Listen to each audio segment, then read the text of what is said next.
100 años ya del asesinato de Francisco Villa, un hombre que divide opiniones, cruel y despiadado para algunos, héroe y valiente para otros. Algunos han tratado de hacerlo a un lado elevando a otras figuras por encima de la de él. O, en la historia que no te cuentan, la terrible muerte de Francisco Villa y algunas curiosidades más. Odiaba el alcohol. Contrario a lo que se piensa de la clásica imagen del revolucionario, Villa realmente detestaba al alcohol. Destruyó garrafas de bebidas alcohólicas en varias ciudades que tomó.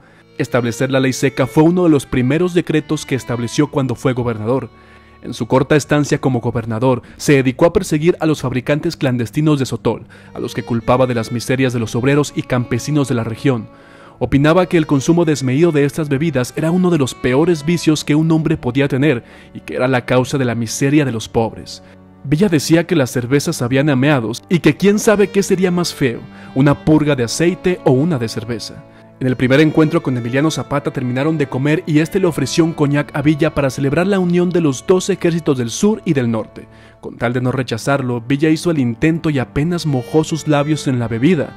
Mientras los soldados solían luchar en el día y embriagarse en la noche, Pancho Villa rompió con el estereotipo de caudillo. De hecho, su bebida favorita se encontraba en las fuentes de sodas, las malteadas de fresa. Gobernador por 30 días. Periodo descrito por el historiador Friedrich Katz en su libro como las 4 semanas que estremecieron a Chihuahua. Villa, como mandatario, ordena bajar el precio de la carne y se ofrece a un 85% menos de lo que costaba. Aplica la misma política con el frijol, el maíz y quita los impuestos de importación en la aduana de Ciudad Juárez a los productos básicos que consume la población. En los siguientes días, reabre el Instituto Científico y Literario, que 40 años después se transformó en la UACH, Universidad Autónoma de Chihuahua. Crea el Banco del Estado, imprime sus propios billetes, acuna monedas de plata y expulsa a los españoles de la entidad acusados de apoyar al gobierno usurpador. Decreta la ley seca para sus tropas y también instala el primer telégrafo inalámbrico del norte. Reorganiza los ferrocarriles, confisca haciendas y firma el famoso contrato con la Mutual Film, compañía de Hollywood que grabará algunos de sus futuros combates. Sentía una verdadera pasión por las escuelas y estableció 50 planteles de educación en la ciudad. Hizo que el ejército hiciera funcionar los tranvías, la planta de luz eléctrica, los teléfonos, el agua potable, instaló molinos de harina, mataderos de ganado, cerró las cantinas y todo esto en 30 días. 3. El primer mexicano en conquistar Hollywood. La personalidad y batallas de Francisco Villa cautivaron la atención de la entonces naciente industria cinematográfica norteamericana, tanto que firmó contratos de exclusividad con The Mutual Film para actuar, realzar y filmar su imagen, lo que convirtió a Pancho Villa en la primera estrella mexicana en la farándula hollywoodense. Un contrato exclusivo de $25,000 con la Mutual Film, celebrado el 3 de enero de 1914 en Ciudad Juárez, colocó al revolucionario mexicano en las filas de la empresa fílmica estadounidense, al lado de figuras y futuras leyendas del séptimo arte como el actor Charles Chaplin. El contrato con la filmográfica comprometía al Centauro del Norte a portar un uniforme militar solo en el rodaje, esto para realzar su figura y por asesoría de Frank M. Thayer, así como a llevar a cabo las peleas durante la luz del día, es decir, entre las 9 y las 5 de la tarde, además de impedir el acceso a otras firmas cinematográficas en el campo de batalla. También se estipulaba que en caso de no lograrse ninguna batalla satisfactoria, Villa tendría que escenificar una expresamente para la cámara. Su vagón de Troya. Al igual que hace miles de años los aqueos salieron del interior del caballo de madera para tomar Troya, cientos de villistas con sus ropajes sucios por el carbón, pero armados con fusiles y portando cananas cruzadas al pecho, brotaron del interior de las góndolas de carbón del tren que arribó a Ciudad Juárez tras burlar el cerco militar que resguardaba la frontera. Y es que el ruido de aquella locomotora de vapor arribando a la frontera poco después de la medianoche no extrañó a nadie, convertida ya en una urbe acostumbrada al tajín cotidiano del ferrocarril desde hacía varios años. En forma lenta, la máquina siguió su camino de sur a norte hasta estacionarse en las calles Ferrocarril y del Comercio, hoy 16 de septiembre. Con disciplina militar, obedecieron las órdenes de su comandante y formaron filas en silencio. 3 columnas sobre los cuarteles gritó el general Francisco Villa a sus mandos, entre los que se encontraba Rodolfo Fierro para dar la orden de avanzar y tomar la ciudad. En el cuartel los militares del gobierno de Victoriano Huerta dormían. No tuvieron tiempo de vestirse cuando fueron sorprendidos con el grito de ¡Viva Villa! Y el estruendo de una detonación de dinamita, lo que los obligó a rendirse sin presentar resistencia alguna. 5. Invadió a nuestro vecino país del norte. El 9 de marzo de 1916, la tranquilidad de los habitantes del pueblo de Columbus, Nuevo México, fue interrumpida por los sorpresivos gritos de ¡Viva Villa y Viva México! Una fuerza invasora mexicana de 500 hombres atacó al solitario y casi desconocido pueblo norteamericano. El general revolucionario Francisco Villa iba al frente de los invasores, quienes fueron rechazados por fuerzas del ejército estadounidense con una batalla que duró 6 horas y que causó grandes destrozos al poblado. Pero, ¿por qué Villa atacó Columbus?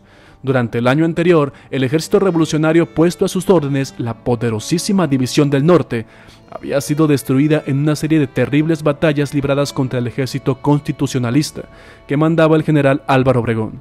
Antes de que terminaran esas batallas, cuando la balanza se inclinaba claramente a favor de los constitucionalistas, Estados Unidos reconoció al gobierno de estos, encabezado por Venustiano Carranza, lo que sumado a una serie de hechos posteriores, convenció a Pancho Villa de que Carranza había firmado un pacto con el gobierno de Estados Unidos que terminaría reduciendo a México de nación soberana a mero protectorado estadounidense.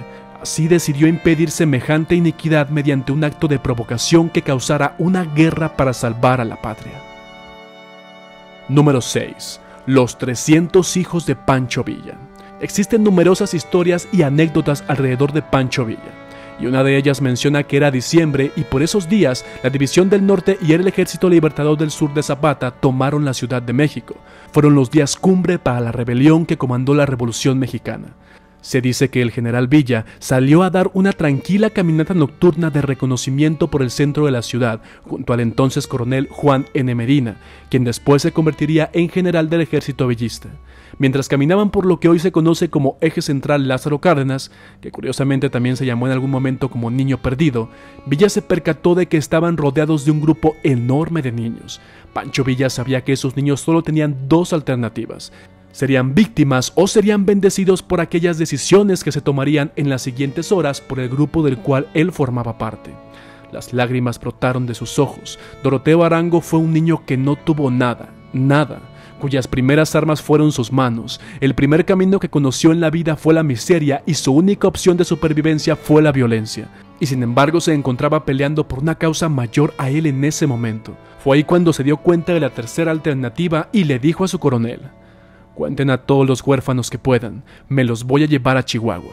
Esos chiquillos los voy a adoptar, van a ser mis hijos». Se cuenta que Pancho Villa mandó a todos a aprender diferentes oficios: mecánica, hojalatería, electricidad, música, carpintería, entre otros. La muerte del Centauro del Norte. En 1920, Villa logró negociar su rendición con el entonces presidente Álvaro Obregón. Se le entregaba a Villa la propiedad de la hacienda de Canutillo y se le permitía conservar una escolta de 50 hombres de los legendarios Dorados de la División del Norte, y a 800 más de sus hombres se les entregaron tierras de labranza.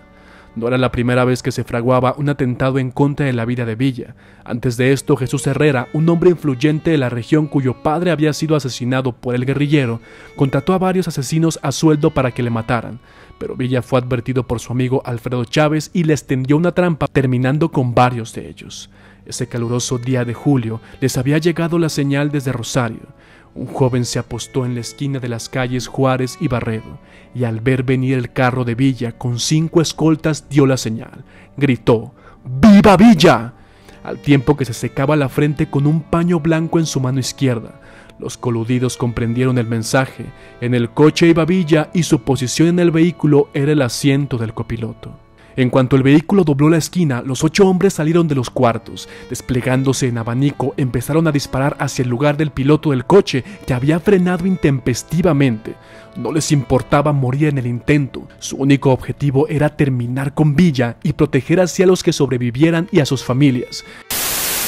Francisco Villa, un niño pobre, que tuvo que defender a los suyos y huir a las montañas calurosas del norte. Un niño que no tuvo zapatos y que tuvo que sacar las uñas para sobrevivir, pero que a pesar de eso luchó por muchos que no conocía y que incluso no nacíamos aún. Desde la historia que no te cuentan y con una malteada de fresa brindo por el general de la poderosa División del Norte, Doroteo Arango, Francisco Villa. Yo soy Fernando Magaña. Nos vemos en la próxima.